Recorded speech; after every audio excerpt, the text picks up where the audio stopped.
Chapter 21 Log Entry Sol 431. I'm working out how to pack. It's harder than it sounds. I have two pressure vessels, the rover and the trailer. They're connected by hoses, but they're also not stupid. If one loses pressure, the other will instantly seal off the shared lines. There's a grim logic to this. If the rover breaches, I'm dead. No point in planning around that. But if the trailer breaches, I'll be fine. That means I should put everything important in the rover. Everything that goes in the trailer has to be comfortable in near vacuum and freezing temperatures. Not that I anticipate that, but, plan for the worst. The saddlebags I made for the Pathfinder trip will come in handy for food storage. I can't just store potatoes in the rover or trailer. They'd rot in the warm, pressurized environment. I'll keep some in the rover for easy access, but the rest will be outside in the giant freezer that is this planet. The trailer will be packed pretty tight.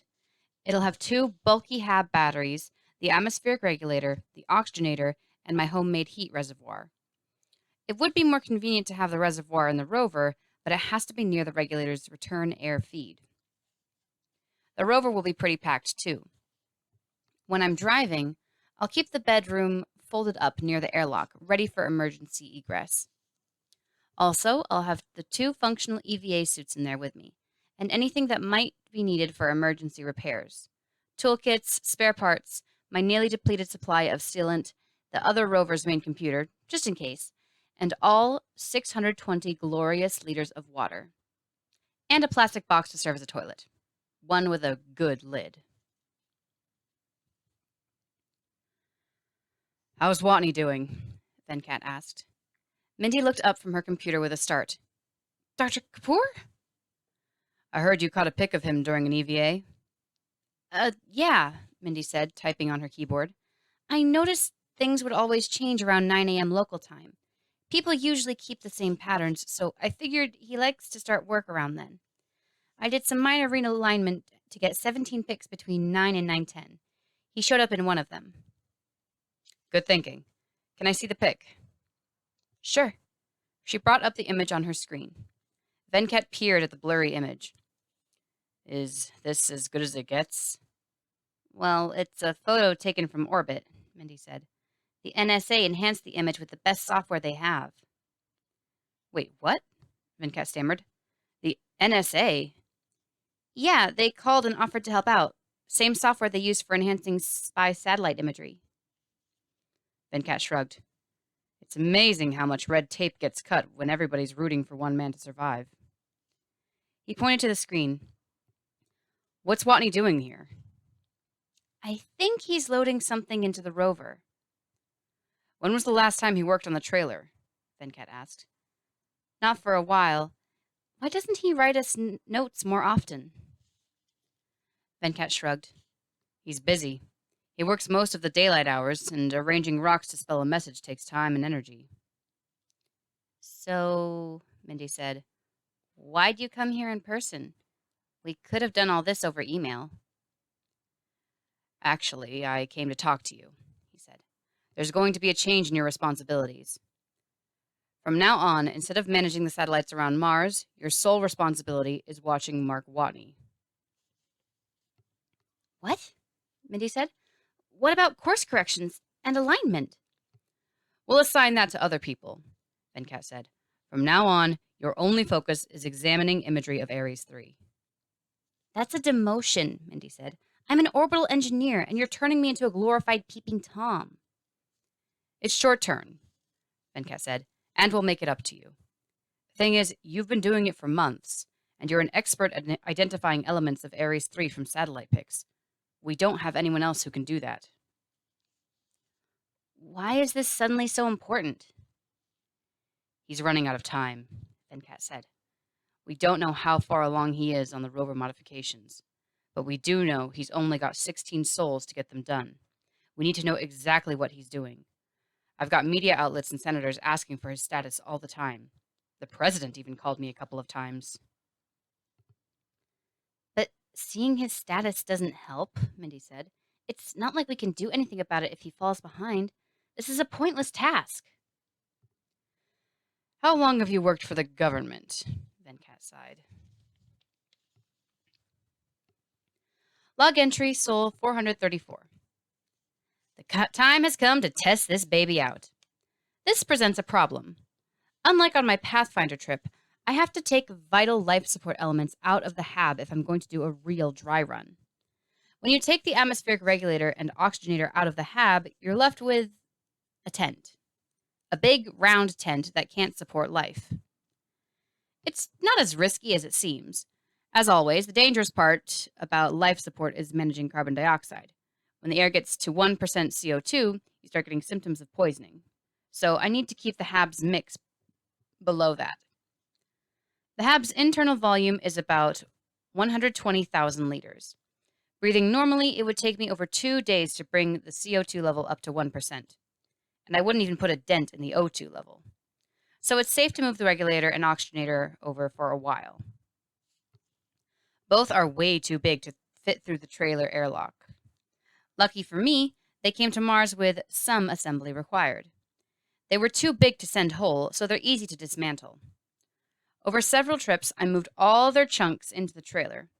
I brought each chunk in through the airlock one at a time. It was a pain in the butt reassembling them inside, let me tell you. There's barely enough room for all the crap the trailers got to hold. There wasn't much left for our intrepid hero. Then I got the AREC. It sat outside the HAB like an AC unit might on Earth. In a way, that's what it is.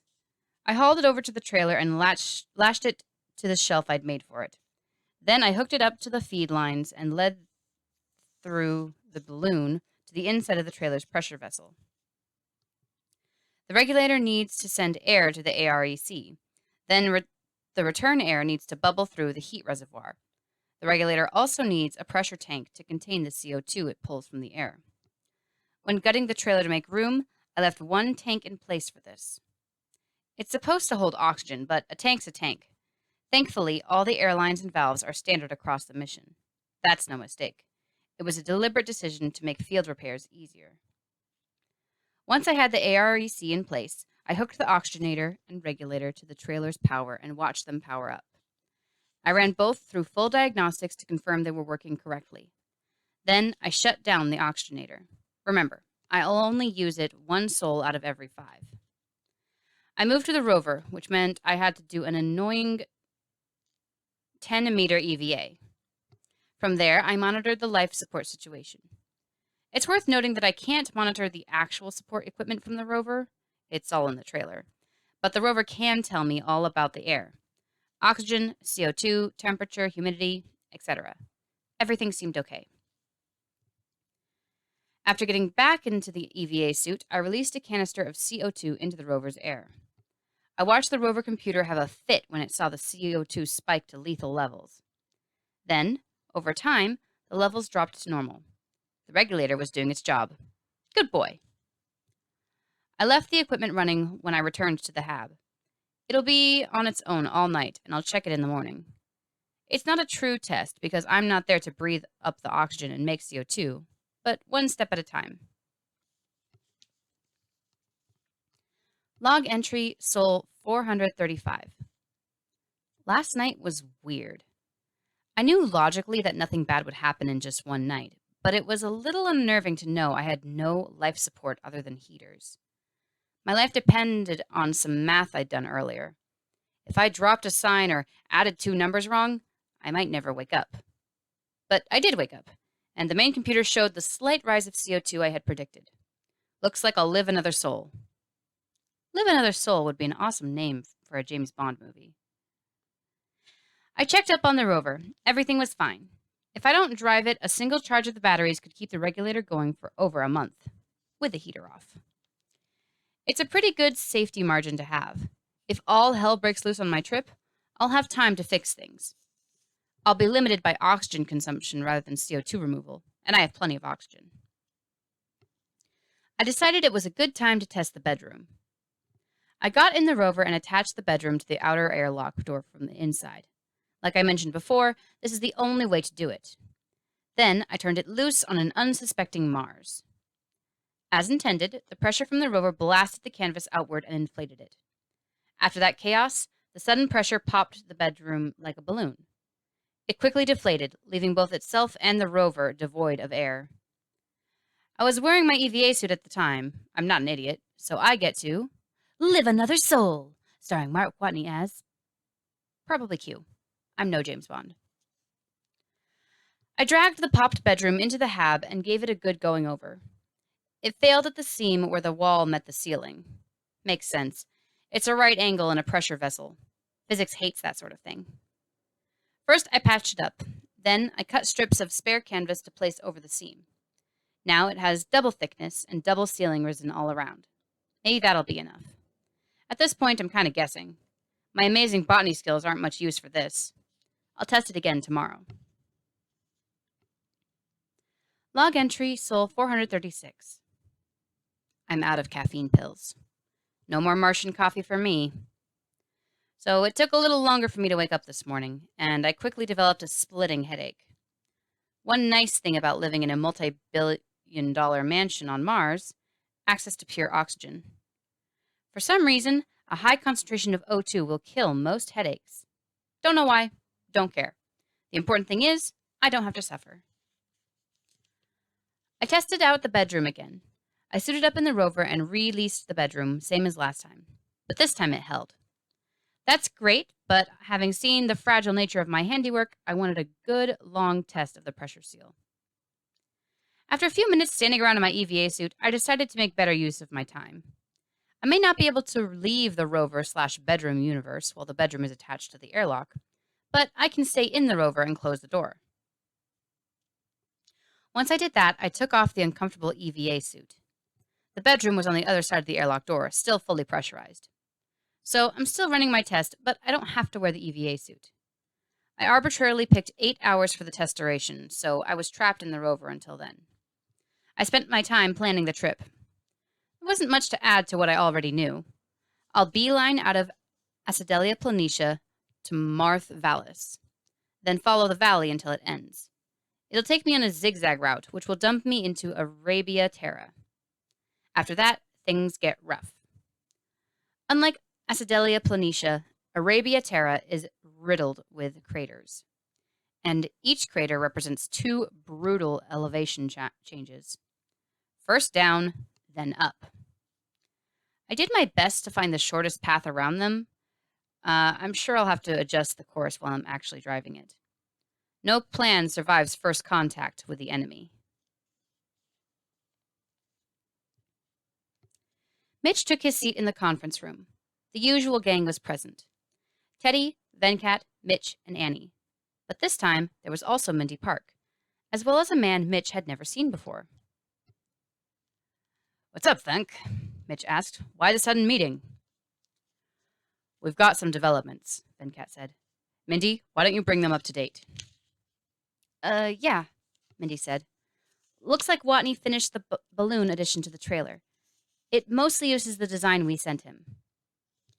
Any idea how stable it is? Teddy asked. Pretty stable, she said. It's been inflated for several days with no problems. Also, he built some kind of room.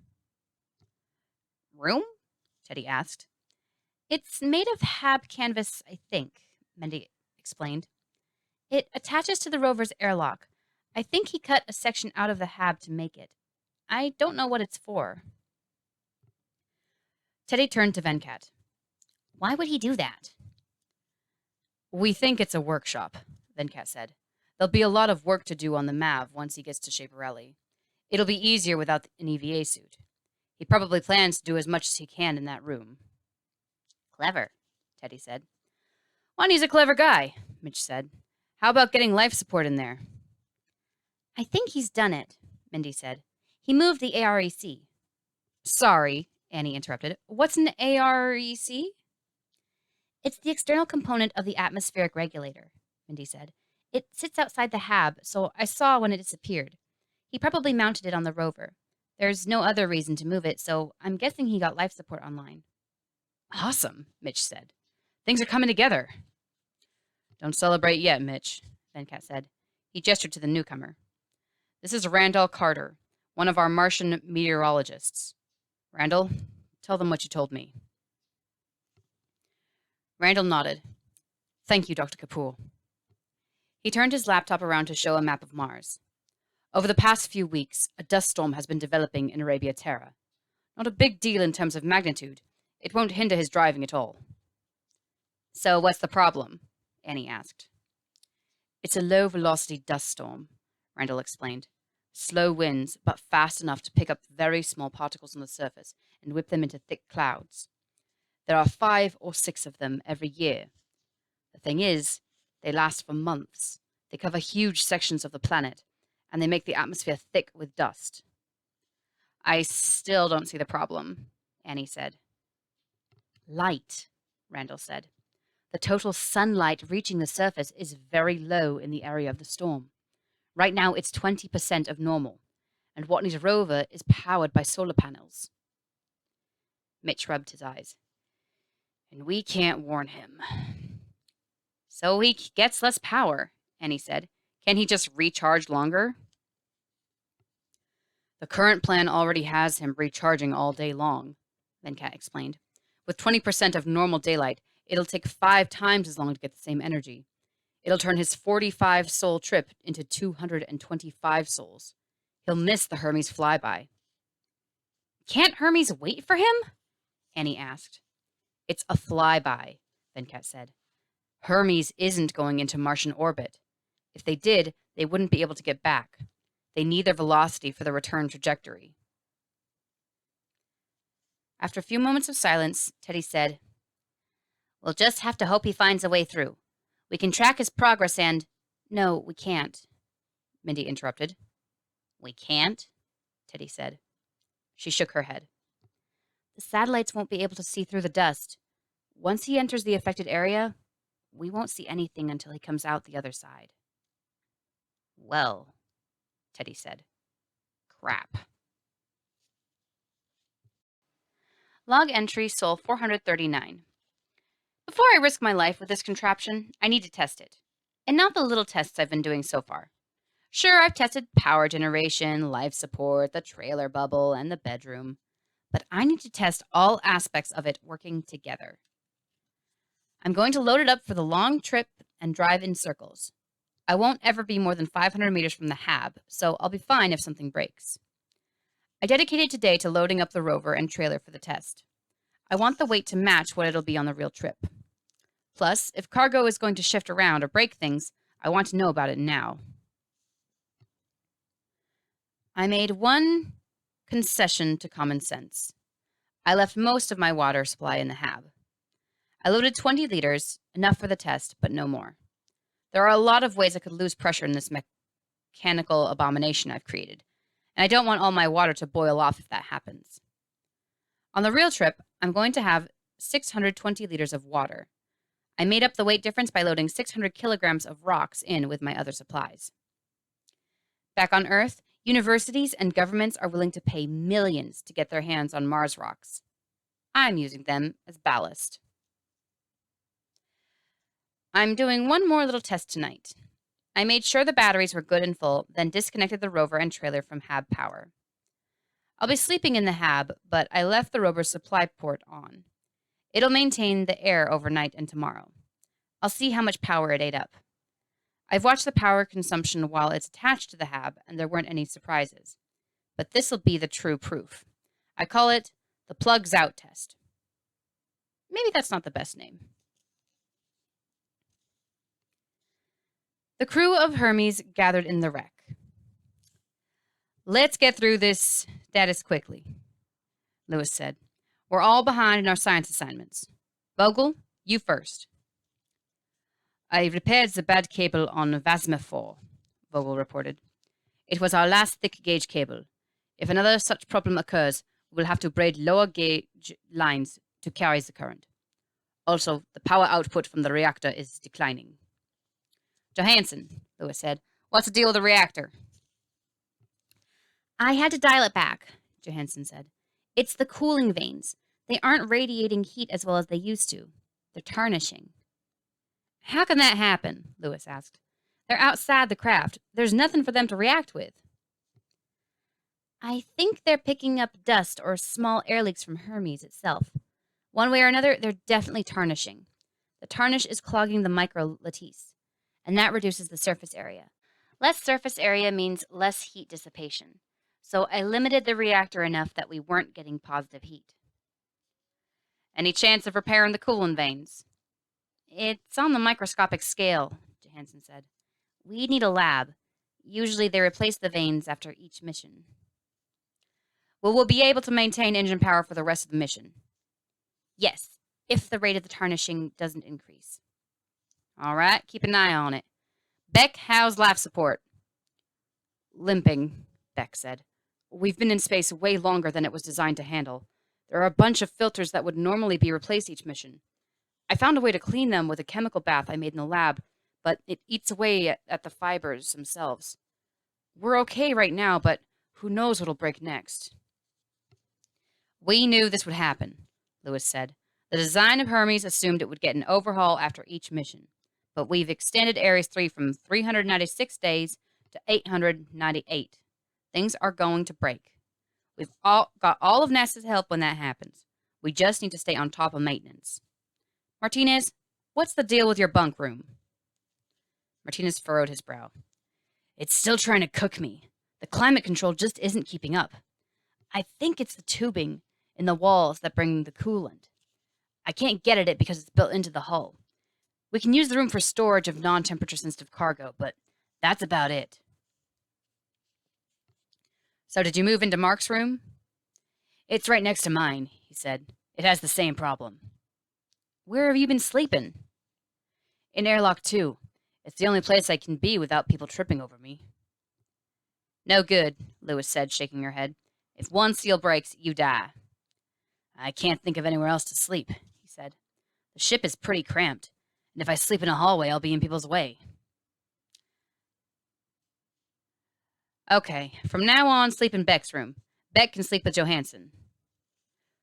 Johansson blushed and looked down awkwardly. So, Beck said, you know about that? You thought I didn't? Lewis said. It's a small ship. You're not mad? If it were a normal mission, I would be, Lewis said. But we're way off script now. Just keep it from interfering with your duties, and I'm happy. Million Mile High Club, Martinez said. Nice. Johansson blushed deeper and buried her face in her hands. Log entry Sol 444. I'm getting pretty good at this. Maybe when all this is over, I could be a product tester for Mars rovers. Things went well. I spent 5 sols driving in circles. I averaged 39 kilometers per sol. That's a little better than I'd expected. The terrain here is flat and smooth, so it's pretty much a best-case scenario. Once I'm going up hills and around boulders, it won't be nearly that good. The bedroom is awesome. Large, spacious, and comfortable. On the first night, I ran into a little problem with the temperature. It was insanely cold. The rover and trailer regulate their own temperatures just fine, but things weren't hot enough in the bedroom. Story of my life. The rover has an electric heater that pushes air with a small fan. I don't use the heater itself for anything because the RTG provides all the heat I need. So I liberated the fan and wired it into a power line near the airlock. Once it had power, all I had to do was point it at the bedroom. It's a low-tech solution, but it worked. There's plenty of heat thanks to the RTG. I just needed to get it evenly spread out. For once, entropy was on my side. I've discovered that raw potatoes are disgusting. When I'm in the hab, I cook my taters using a small microwave. I don't have anything like that in the rover. I could easily bring the hab's microwave into the rover and wire it in, but the energy required to cook 10 potatoes a day would actually cut into my driving distance. I fell into a routine pretty quickly. In fact, it was hauntingly familiar. I did it for 22 miserable sols on the Pathfinder trip. But this time, I had the bedroom, and that makes all the difference. Instead of being cooped up in the rover, I have my own little hab. After waking up, I have a potato for breakfast. Then, I deflate the bedroom from the inside. It's kind of tricky, but I worked out how. First, I put on an EVA suit. Then I close the inner airlock door, leaving the outer door, which the bedroom is attached to, open. This isolates the bedroom with me in it from the rest of the rover. Then I tell the airlock to depressurize. It thinks it's just pumping the air out of a small area, but it's actually deflating the whole bedroom. Once the pressure is gone, I pull the canvas in and fold it. Then I detach it from the outer hatch and close the door. This is the most cramped part. I have to share the airlock with the entire folded up bedroom while it repressurizes.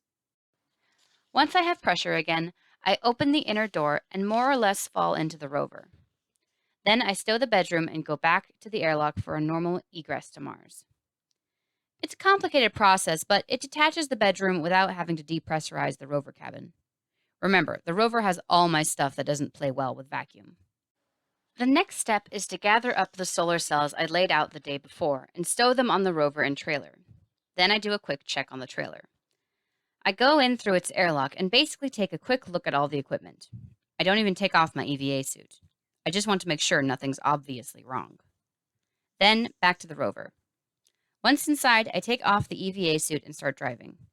I drive for almost 4 hours and then I'm out of power. Once I park, it's back into the EVA suit for me and out to Mars again. I leave the solar panels out and get the batteries charging. Then I set up the bedroom. Pretty much the reverse of the sequence I used to stow it. Ultimately, it's the airlock that inflates it. In a way, the bedroom is just an extension of the airlock. Even though it's possible, I don't rapid inflate the bedroom. I did that to test it because I wanted to find where it'll leak. But it's not a good idea. Rapid inflation puts a lot of shock and pressure on it. It would eventually rupture. I didn't enjoy that time the HAB launched me like a cannonball. I'm not eager to repeat it. Once the bedroom is set up again, I can take off my EVA suit and relax. I mostly watch crappy 70s TV. I'm indistinguishable from an unemployed guy for most of the day. I followed that process for 4 sols, and then it was time for an air day. An air day turns out to be pretty much the same as any other day, but without the 4-hour drive. Once I set up the solar panels, I fired up the oxygenator and let it work through the backlog of CO2 that the regulator had stored up. It converted all the CO2 to oxygen and used up the day's power generation to do it.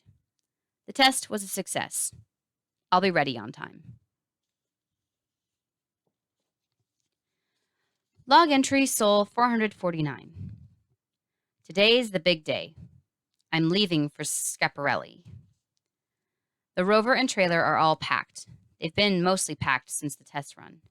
But now, I even have the water aboard. Over the last few days, I cooked all the potatoes with the HAB's microwave. It took quite a while because the microwave can only hold 4 at a time. After cooking, I put them back out on the surface to freeze. Once frozen, I put them back in the rover's saddlebags. This may seem like a waste of time, but it's crucial. Instead of eating raw potatoes during my trip, I'll be eating cold, pre-cooked potatoes. First off, they'll taste a lot better, but more important, they'll be cooked. When you cook food, the proteins break down, and the food becomes easier to digest. I'll get more calories out of it, and I need every calorie I can get my hands on. I spent the last several days running full diagnostics on everything. The regulator, oxygenator, RTG, AREC, batteries, rover life support, in case I need a backup, solar cells, rover computer, airlocks, and everything else with a moving part or electronic component. I've even checked each of the motors. 8 in all, 1 for each wheel, 4 on the rover, 4 on the trailer. The trailer's motors won't be powered, but it's nice to have backups. It's all good to go, no problems that I can see. The HAB is a shell of its former self. I've robbed it of all crucial components and a big chunk of its canvas. I've looted that poor HAB for everything it could give me, and in return, it's kept me alive for a year and a half. It's like the giving tree. I performed the final shutdown today. The heaters, lighting, main computer, etc. All the components I didn't steal for the trip to Schiaparelli. I could have left them on. It's not like anyone would care. But the original procedure for Sol 31, which was supposed to be the last day of the surface mission, was to completely shut down the HAB and deflate it, because NASA didn't want a big tent full of combustible oxygen next to the MAV when it launched. I guess I did the shutdown as an homage to the mission Ares 3 could have been, a small piece of the Sol 31 I never got to have. Once I'd shut everything down, The interior of the Hab was eerily silent. I'd spent 449 sols listening to its heaters, vents, and fans, but now it was dead quiet. It was a creepy kind of quiet that's hard to describe. I've been away from the noises of the Hab before, but always in a rover or an EVA suit, both of which have noisy machinery of their own. But now, there was nothing. I never realized how utterly silent Mars is. It's a desert world with practically no atmosphere to convey sound. I could hear my own heartbeat. Anyway, enough waxing philosophical. I'm in the rover right now. That should be obvious with the Hab's main computer offline forever. I've got 2 full batteries, all systems are go, and I've got 45 sols of driving ahead of me. Scaparelli or bust.